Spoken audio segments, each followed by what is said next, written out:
So tell us a little bit about DFA and why we have partnered with DFA and we invest our client portfolios. Well, with you have to be DFA. careful about your choice of words. Yeah. There really is no partnership here. In fact, there's no contract Yeah, there is no between contract. Dimensional and us. When I say partnership, it means really in terms of academic and research, that's it. No, Yes, there are yes. no dollars going back and forth. There's no payments Yeah. between us and Dimensional. In Yeah. fact, one of the hallmarks of our firm, and should be the hallmark of all registered investment advisors, is that we're fiduciaries. Yes. So we have a duty to do what's in the best interest of the client, even if it goes against our interest. Yeah.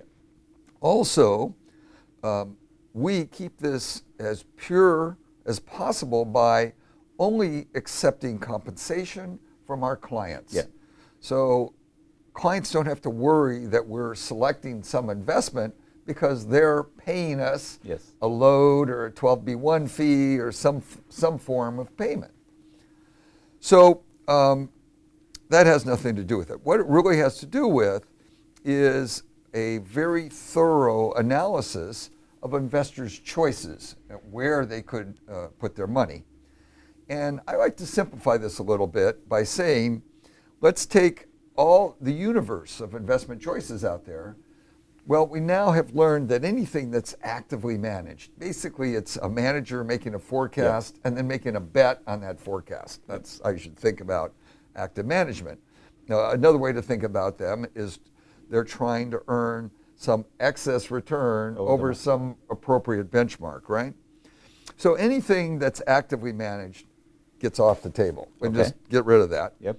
So that leaves very few companies left to analyze that are in the passive investment business. Yeah.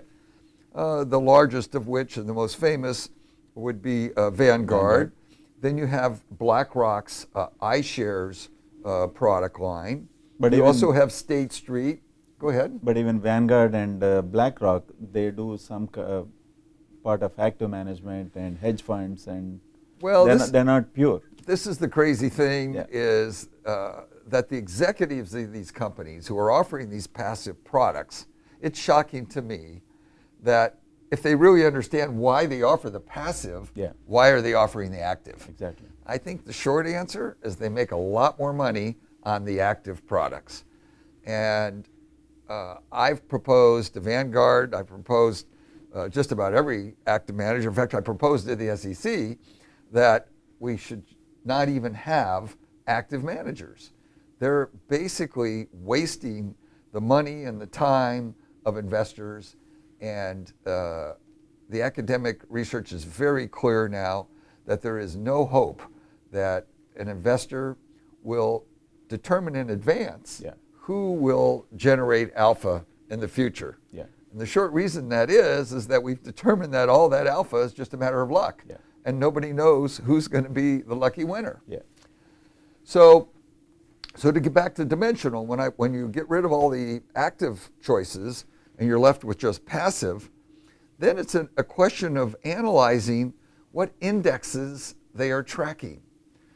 Thanks to Fama and French and several other academic researchers, we now know that there are characteristics of firms. Yeah. Dimensional Fund Advisors gets their name from the fact that they think of these as dimensions of the markets. Yeah. Size dimension, a value dimension, a profitability dimension.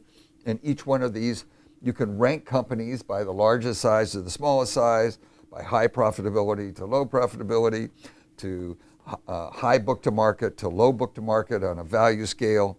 And so by carving up the market into these dimensions, academics have been able to go through history, primarily using the Center for Research and Security Prices at the University of Chicago, Booth School of Business, by the way.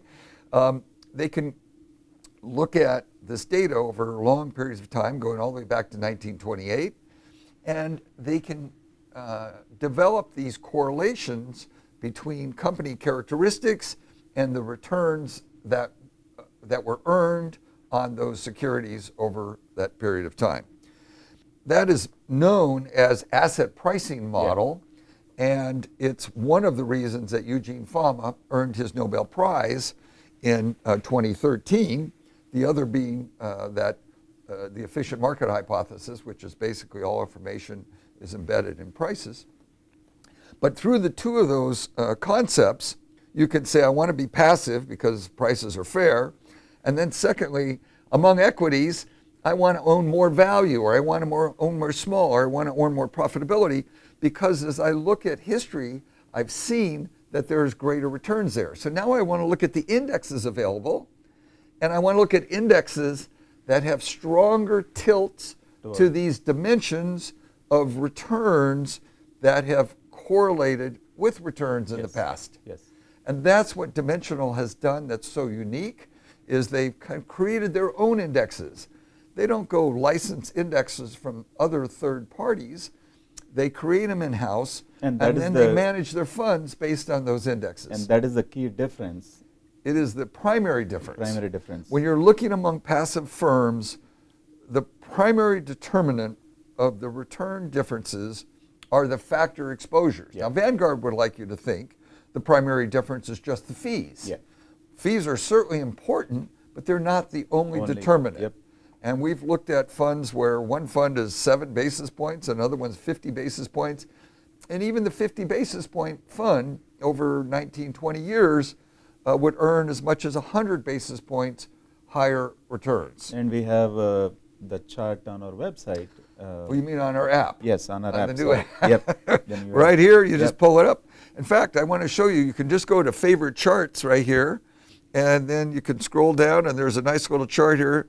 It's a dimensional versus Vanguard chart that makes this very point that there's a difference in two small value index funds. Yes.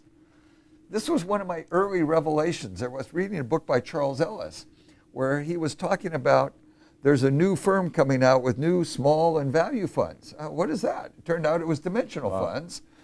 That book was written in 1985, by the way. 1985. Wow. In fact, I call that my $30 million book because I didn't read it literally the day that I received my money. And had I read it, I probably would have ended up with a lot more money. Yeah. Anyway.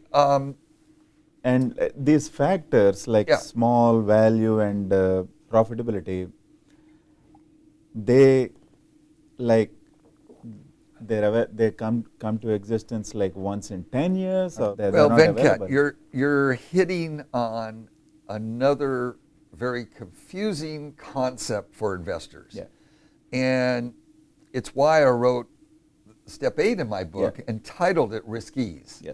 There is a language of risk that you must know and must comprehend, and you must have a good understanding of. Otherwise, you will be constantly confused by what's going on in really any chance game. Yeah. I was just learning the game Catan. It's a board game, and it's based on the dice roll, and it's based on the probabilities of what you're going to roll on the dice, with the most likely outcome of 2 dice being 7.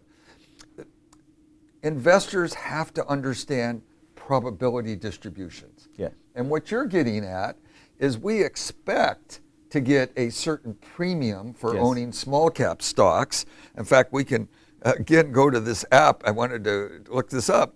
We can look at this chart called the dimension of returns.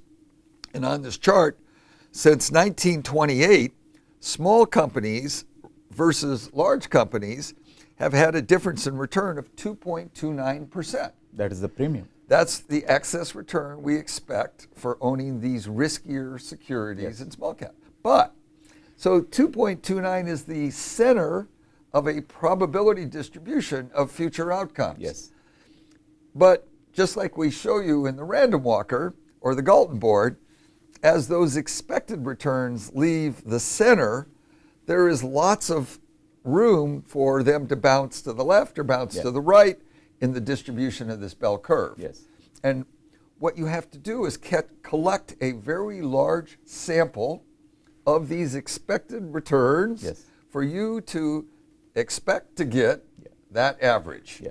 And as you say, you could go 10 years and not recognize this premium that you would expect to hold those factors, And or that's even what- longer, for That's that what, matter. That's what has happened over the last 10 years. The value and the small cap premium has not paid out. Yeah, I don't know if both of them are there, but Yeah. it's so this is the other issue. So it could be even with equities. You Yeah. know, we have long periods where equities had negative that- returns, that is especially in the Great Depression, relative to just T-bills. So then you wonder, well, gosh, should I be owning equities? You have to understand this probability distribution, and a good way to understand it is to look at the distribution of historic Yes. returns of indexes. Yes. We have 90 years now, and it helps you understand the range of possible outcomes based on 90 or 50 years Yeah. worth of previous outcomes. Yeah. It's a range of returns. And that is expected because this is not a Ponzi scheme where you get a constant return every year. Yeah, as Madoff, gave you 1% every month. That's very suspect, obviously.